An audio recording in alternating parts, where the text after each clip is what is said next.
What's up, humans? Welcome to another episode of Shots from the Winchester Podcast, brought to you by Greencastle Consulting, your nation's premier strategy execution firm. I'm your host, Al Green, and we have Del Roll again today, and we're going to have a fun conversation with James Stejskal. And I'm going to let Del take this away because you've got a good intro going for him. Awesome. So, welcome, folks. This is going to be a great conversation today. We are honored, humbled, really, to have a guy like James Stejskal on the show today. James, or Jim, is a former U.S. soldier, Army Special Forces, and also had an extensive career in the Central Intelligence Agency. He has been there, done that in spades, and he is a prolific writer. He writes not only historically accurate nonfiction, nonfiction, but also writes fiction as well. He's been there, done that, covers all kinds of things. I was recently hooked up with him and read Dead Hand, which is, I believe that's the latest installment in your Snake Eater Chronicle series. Loved it, really excellent. As well as he's done, as I mentioned, nonfiction books. One of the most important ones was Special Forces Berlin, and I believe that came out back, correct? Came out, I want to say 2017. Could have been earlier, but I forget now. I have that other medical ailment called CRS. That's it. Can't remember. Yeah, a squat. And he's got, we've all got that problem, brother. He's also got another one coming out in a couple months. Your camera's slightly off. There it is. Mission Iran. Mission Iran will be coming out in a few months. That's very exciting because it correlates with the 44th anniversary of Operation Eagle Claw.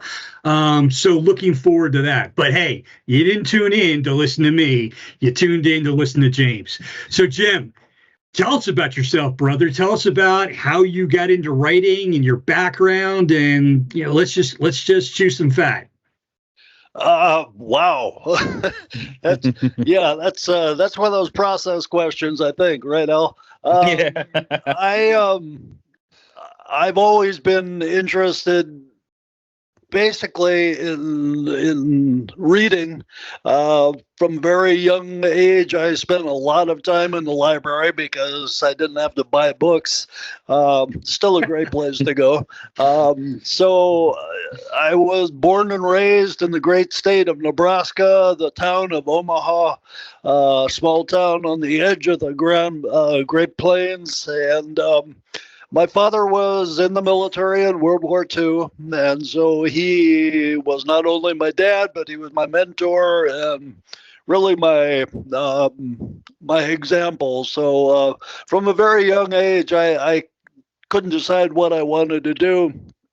I started breaking it down when I was in high school, everything from marine biology to being a forest ranger, and it really broke down to, well, I guess I actually wanted to serve in the military. So I was in college and decided I really couldn't focus on a direction. So I said, I'm going to join the Army and do a couple years there and see what happens.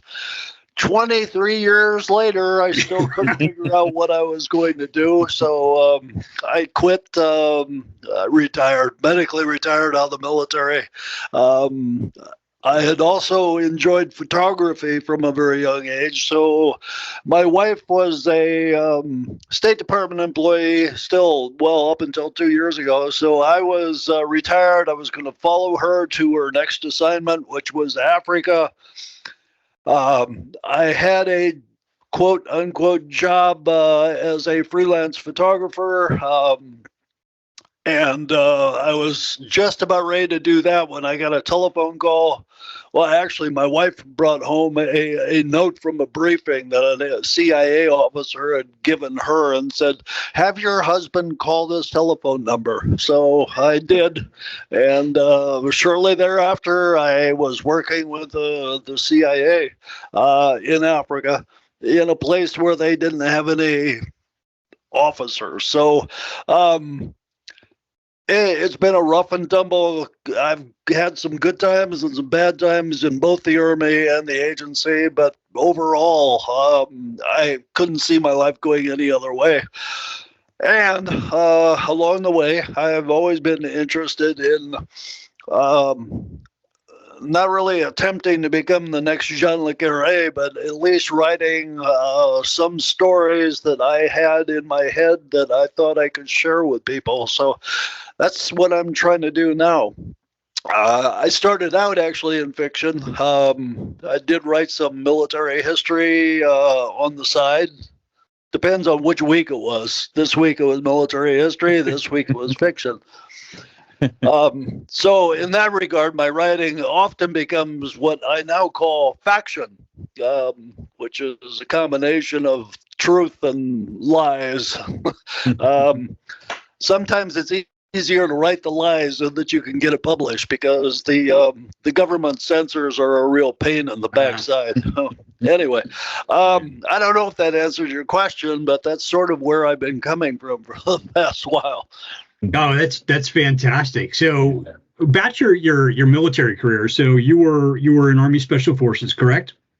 I started out, that's a story in of itself. My recruiter said, join for a 4-year bonus to become an airborne infantryman, and when you get to Fort Benning to jump stool, they'll let you volunteer for Special Forces. That, in case you don't know, was the wrong answer. So I ended up going to airborne school, and they laughed at me, and I ended up in the 82nd Airborne, which was not a bad place, but it wasn't the place I wanted to be. For example, we showed up at Fort Bragg to get our in briefing, and we were all in the big theater, about 500 newbies just coming into the 82nd, and the commanding general gets up on the stage. I don't remember his name. Imposing fellow, though. He was wearing camouflage and I forget what. But he gets up on the stage and says, "Welcome to the 82nd Airborne. You are either going to ETS or die here." And from that moment, I said, "Oh, God, this is probably not where I want to be." So with the help of 2 state senators and a number of letters, I managed to weasel my way out of the 82nd. And the solution to what they call a congressional investigation was that I could try to do the written test and the physical test, and if I got accepted to do selection at Special Forces, I didn't have to go back to the 82nd. The corollary to that was if I failed, I probably would have ended up in the 8th Infantry in Korea. So. Wow. So I had a motivating reason to get through Special Forces. Not that I ever thought I wouldn't. That's the strange part about it. It's the whole thing of going through qualification course is a mindset. And for some odd reason, I never thought that I wasn't going to make it. So, if they had come up and told me I'd failed, I probably would have done something drastic. I don't know what. But I ended up in Special Forces. It was about a year and a half into my budding career. Went to the 10th Special Forces Group, spent several years there, and then heard rumors of a special unit in Berlin. Training at Fort Bragg after one of those tours on the Survival, Escape, and Resistance Committee. I did some more overseas tour, and then spent the latter part of my career with a unit which will go unnamed until I was medically retired after I met a anti-tank mine that I really didn't care for in Somalia. So, in a nutshell, that's kind of my military career. Awesome. Wow. I think it's great how you've been able to take your experience and kind of convert that into your writing. I remember, I think it was on like one of the Jack Carr podcasts. Maybe were you ever a guest on the Jack Carr podcast? Because I know I've heard you before talk about Special Forces Berlin. He he's a Navy SEAL, so I'm not sure he'd invite one of us on.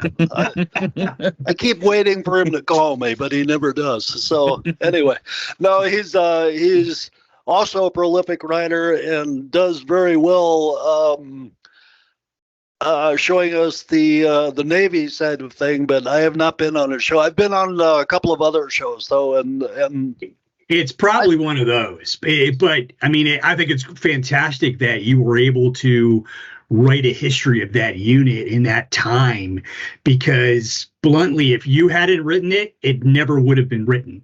And it would be this important piece of our military and special operations community history that would have been forgotten about. So that's fantastic.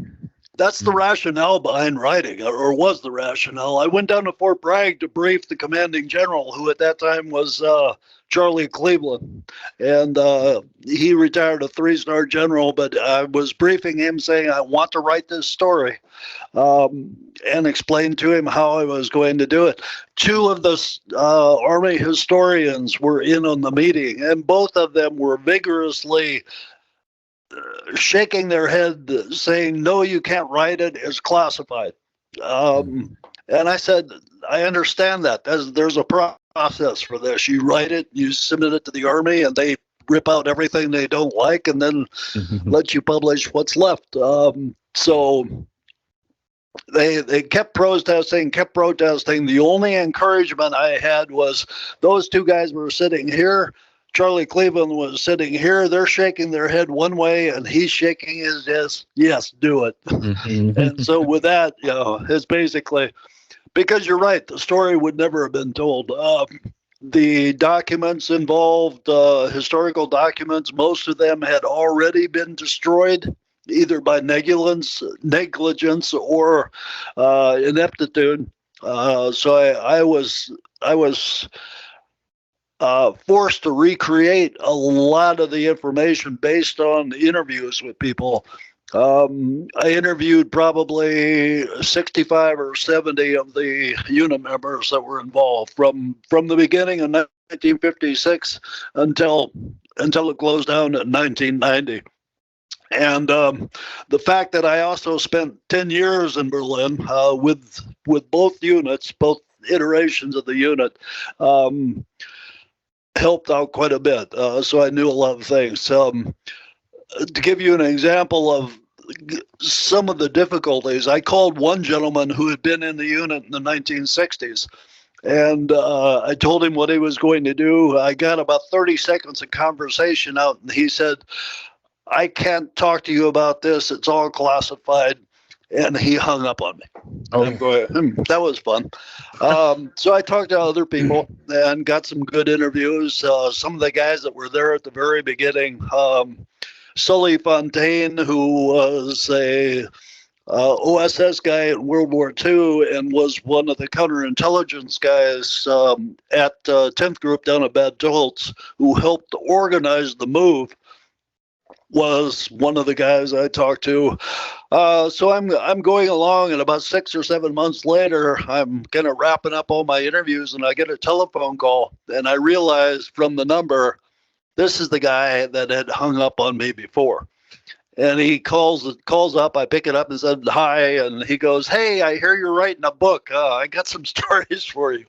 And he had obviously totally forgotten who he was talking to. But anyway, I did talk to him, and I got some more information.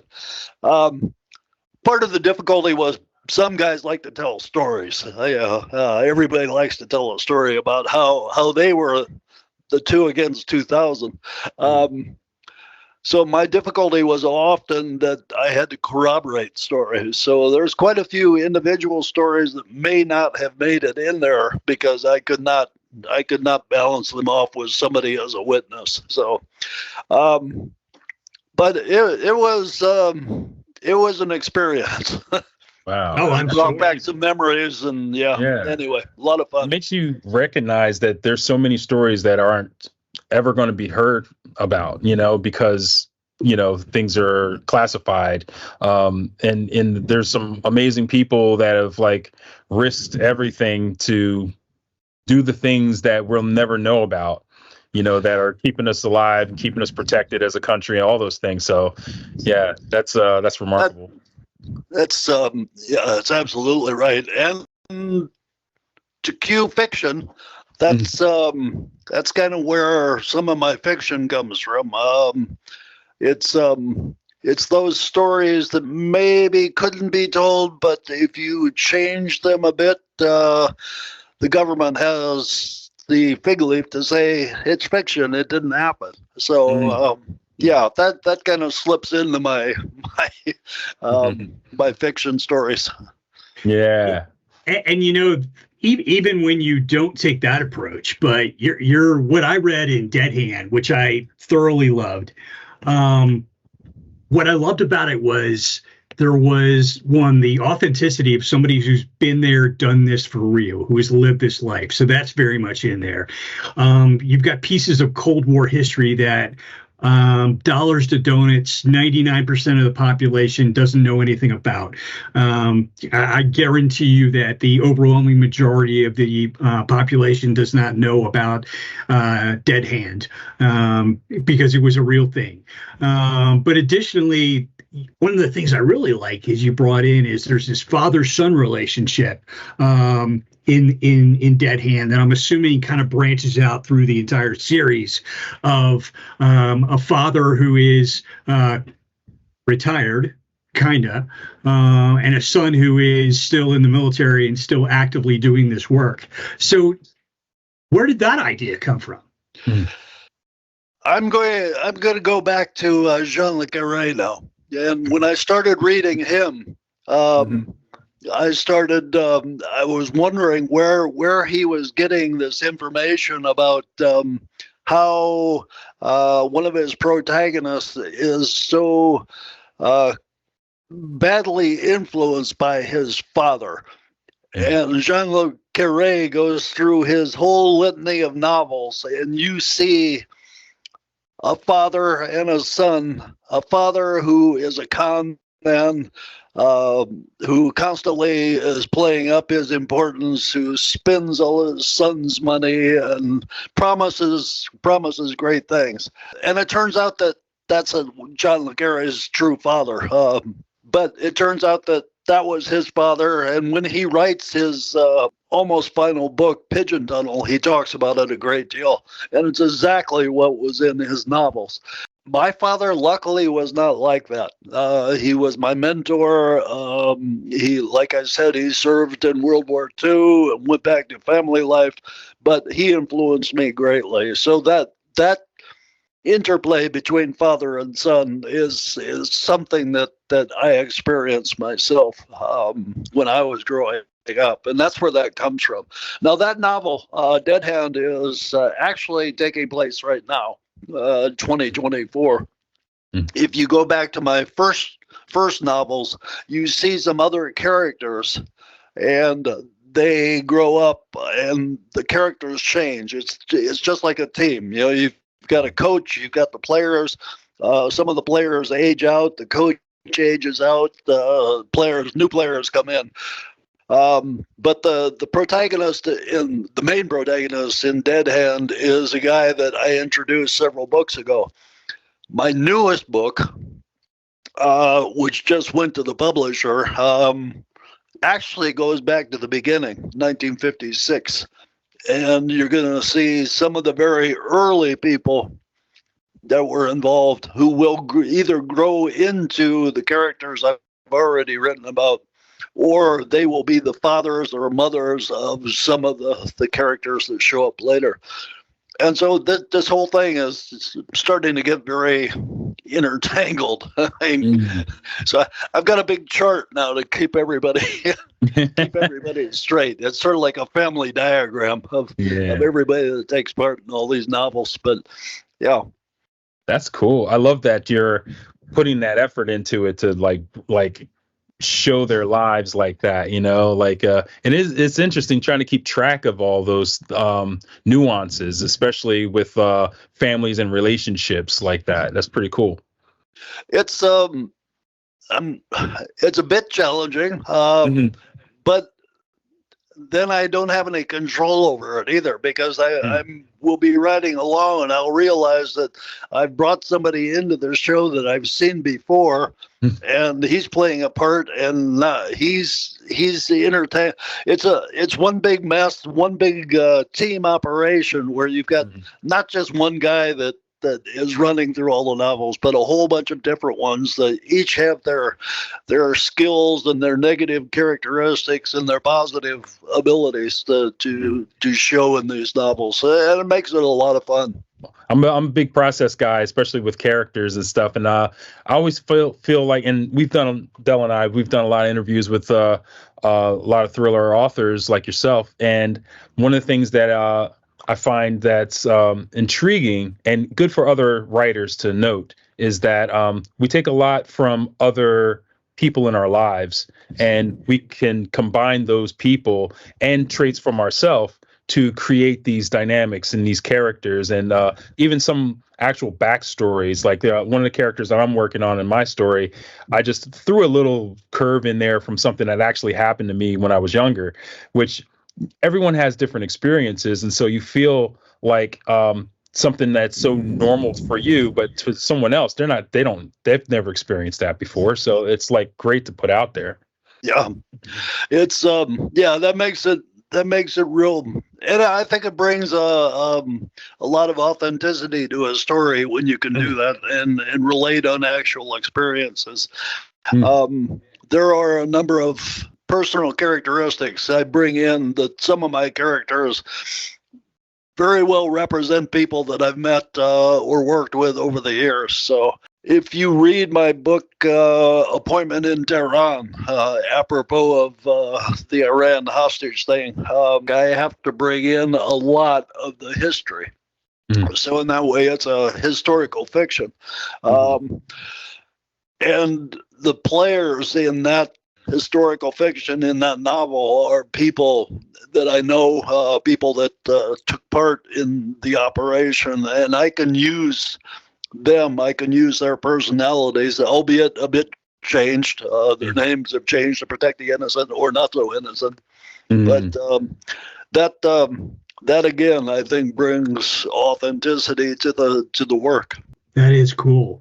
Could you the next book that you've got coming out is Mission Iran. Could you just tell the audience a little bit about that? Because I think it's a really awesome book, awesome concept, and I'd like to hear more. And I'm sure our listeners would like to hear more as well. So the American embassy was seized by quote unquote students in late 1979, and this was during the presidency of Jimmy Carter, and obviously the negotiations with the theocracy of Ayatollah Khomeini and the American government did not go very well. Things were not proceeding well, and it was decided to do a rescue mission. This was before U.S. Special Operations Command. It was at the very infancy of American counterterrorism operations, really.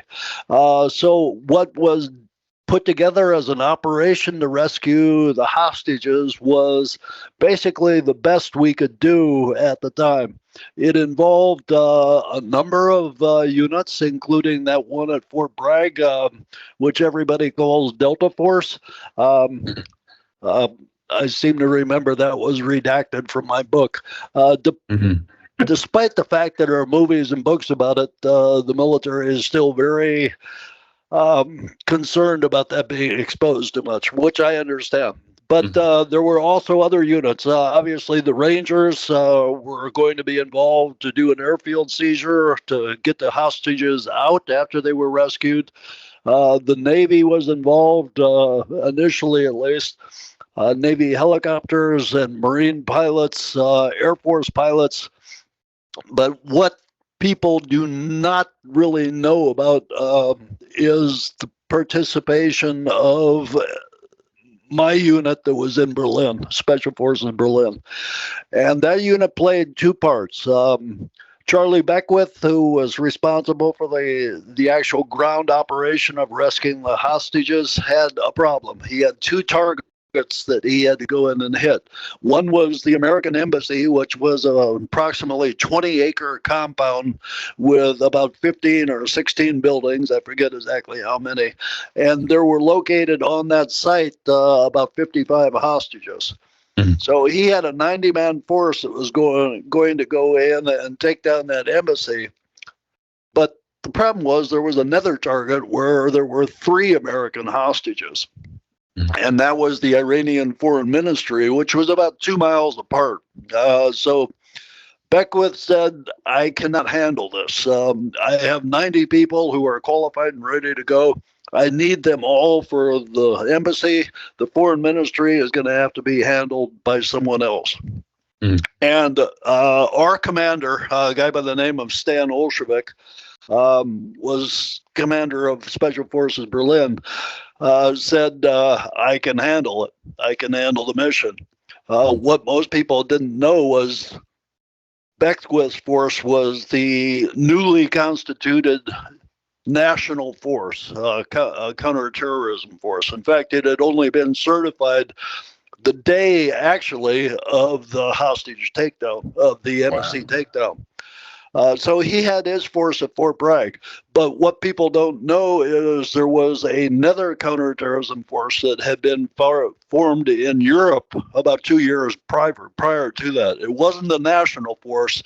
It was the U.S. European Command Force. And that was my unit in Berlin, which was Detachment A. Its classified title was 39th Special Forces Detachment.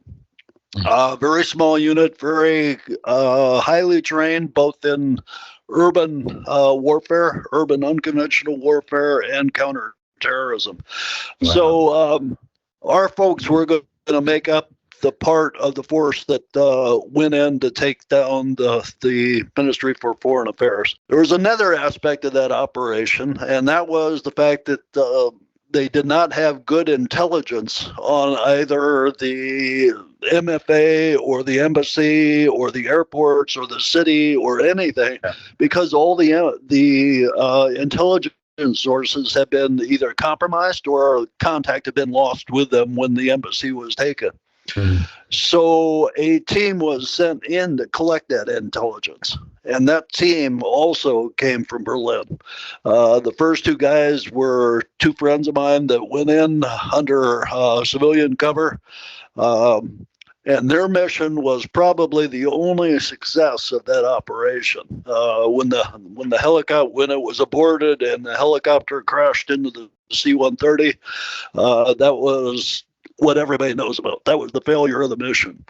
But what they don't know about was that we sent in people successfully undercover, collected the information, and set up what would have been the reception force inside Tehran to get the American forces in and out again. So that's what this book is about. It's about all that background that nobody knows about. Oh, that's fantastic. I can't wait to get my hands on it. I'm sorry, I didn't mean to step on you, Al.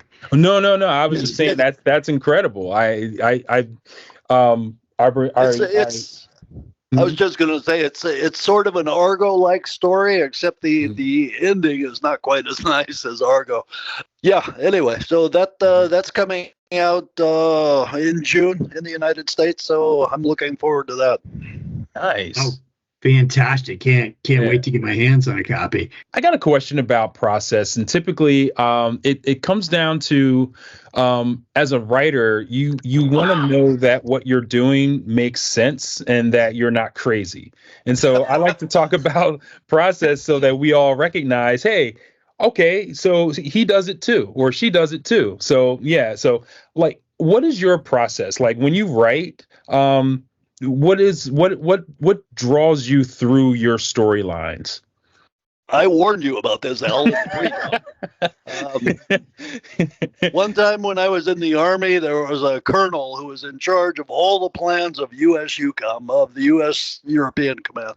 And I was talking to him one day, and I was looking at all the plans they had. They had the war plan for Armenia, the war plan for invading Russia, the war plan for defending Iceland, and all these things.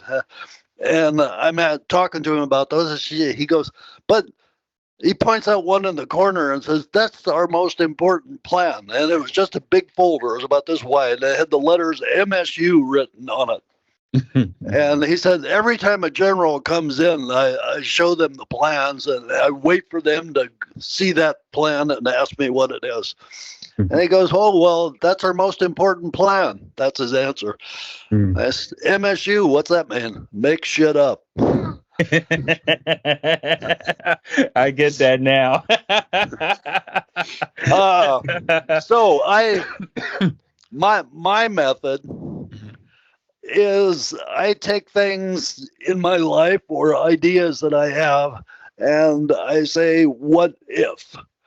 And I start putting together a story of what the problem is and then how to resolve the problem. And I try to involve people in ways that I know would actually work in real life.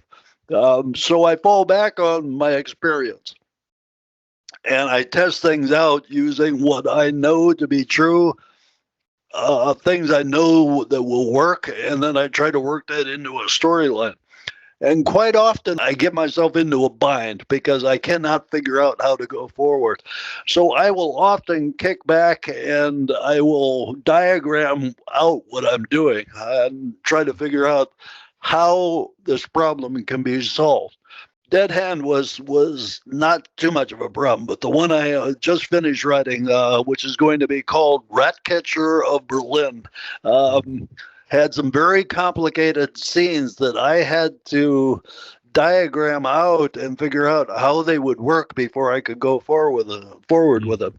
And that involves everything from going to my maps and figuring out how people can get there from here to there, how long it will take them, whether that makes sense that somebody would do something, and then how people would react when confronted with that locked door. That is always the thing that confounds them. So it's a process of trial and error, of invention, and then falling back on what I know works. So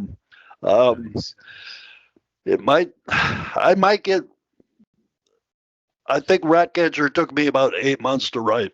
Oh, wow. Of that 8 months, probably about 4 of it was actual writing. The other 4 was trying to figure out how it would work.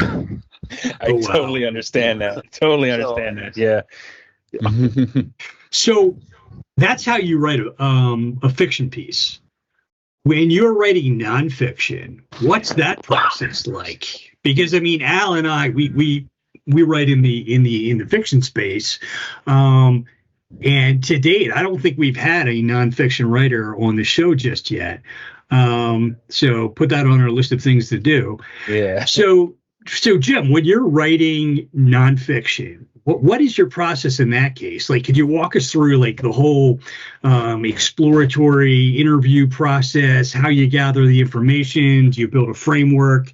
What's that like? What's really important to me is I have to have a feel for the story. Yeah. I had a guy who wanted me to collaborate with him on a historical project about a unit that I knew very little about. I mean, he gave me all kinds of information on it, talked to me about it. I read up on it, but at the end, I just had to back off and say no because I didn't have that feel for it. I can't get into it. I don't understand it well enough that I can pick it up. Before I wrote Special Forces Berlin, I wrote a small history about World War I in Africa. The Horns of the Beast? Horns of the Beast. By the way, always Google your title before you put it on your book, because when I did that after my book was printed, what comes up is about 10 sadomasochist books, and then mine. Wow. But anyway. Yeah, it happens. The horns of the beast, though, were the tactical maneuver that the Zulus used in southern Africa, which was to hit hit the main force, the enemy main force, with the head of the bull, and then the horns of the beast would be the encircling forces that would come around and destroy them. So the South African general Botha, that was his favorite maneuver. I got a feel for that one because I was in Southern Africa and I wanted to know about the history of this campaign. And there were books written on it from the German side who were involved. And then there were books from the British and the South African side. But nobody covered the campaign as a whole in one book. And so I said, how am I going to put this all together? How am I going to be able to figure this out? And I decided the only way to do it was to write about it. And because I was on the land, while I was on the terrain, I could actually walk it and get a feel for it. And that's what I did. I went out on the battlefield and I traced it from beginning to end, either on foot or in my Land Rover, across Southwest Africa, parts of Southern Africa, South Africa, the Republic, and parts of Namibia, which was the campaign area. There weren't very many people to interview, quite frankly, because they were all by that time dead. But there were a lot of archives and information in the respective countries that were involved. And so I got a hold of every book I could on the subject from both sides. I got a hold of war diaries that were written by the people that were involved. And I just started mapping it and chronologically figuring out what was entailed, the logistics, also very important, the political aspects of it, and then using people's narratives to build the story. And that's, for me, was one of the most important things that I've learned about writing history is you have to make it interesting for people to read. There's an author, historian, Rick Atkinson.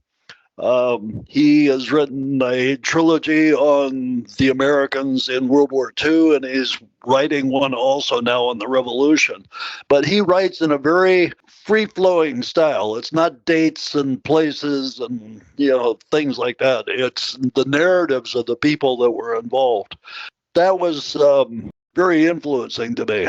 So I tried to use that in the book. So again, it's research and talking to people as best you can, either through their narrative or face to face, to find out what they went up against, and then just trying to make it interesting reading so people will not, get bored with it and use it to fall asleep. And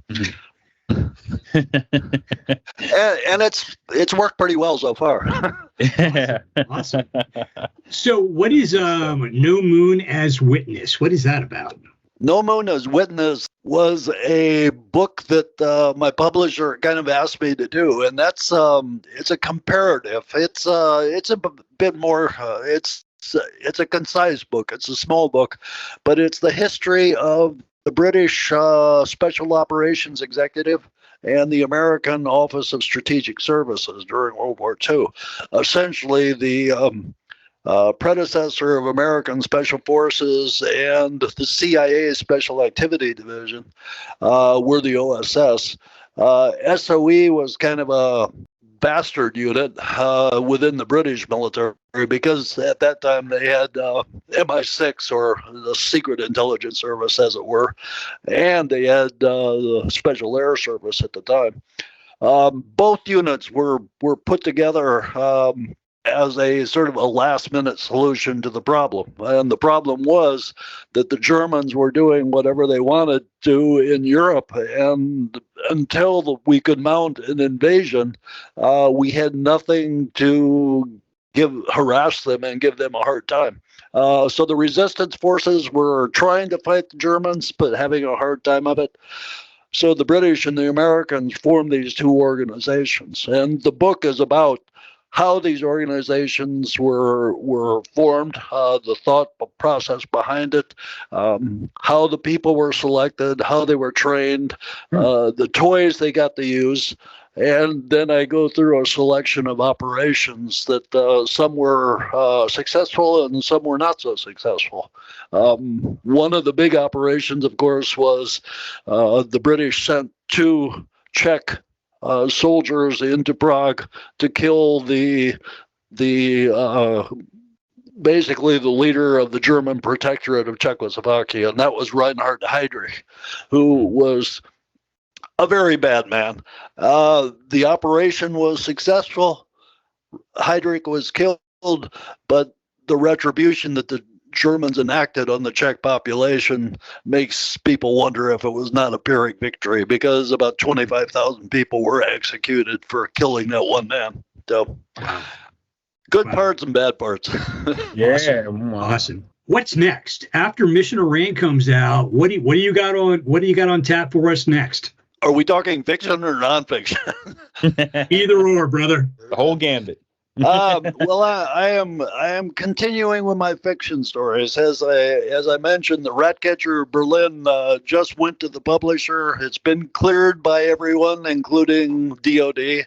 They took much longer than I thought they would. It took them a year to get it through the clearance process. So that storyline is going to continue. At the same time, I'm working on some other possible histories. The Germans in East Africa had a very successful campaign against the Allies during World War I. That's one possible.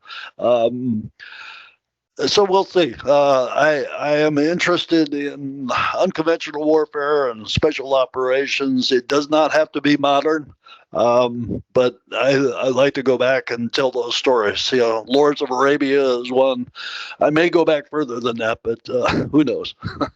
Awesome. One of the questions we usually ask all of our authors who touch on the military espionage space is, who is your favorite Bond?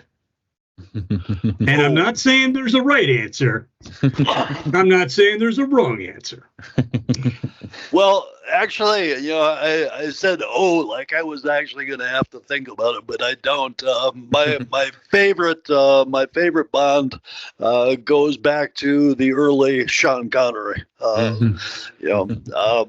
Goldfinger, Thunderball, those stories are all really my favorites. In fact, Thunderball was one of the besides Thunderball and Where Eagles Dare were two of the movies that really influenced me and where I wanted to go with my life. Oh, wow, nice. No, that's awesome. I just rewatched that movie maybe about a month or so ago. But yeah, that's a great film. Great film. Yeah. Well, hey, that's all we got for this week. James, thank you so much for joining us here on Shots from the Winchester podcast. Want to just reach out to you and connect you with more folks that will read your work. So thanks again, brother. Yeah. And thank you for your service to our country. Absolutely. If you only knew, Del, it was, people say like it was hard. Parts of it were hard, but I really enjoyed it. So thank you guys. Thank you, Del. Thank you, Al. I appreciate it. And on behalf of Greencastle, your nation's premier strategy execution firm, I'm your host, Al Green, Del Roll, James, and we'll see you in the next episode.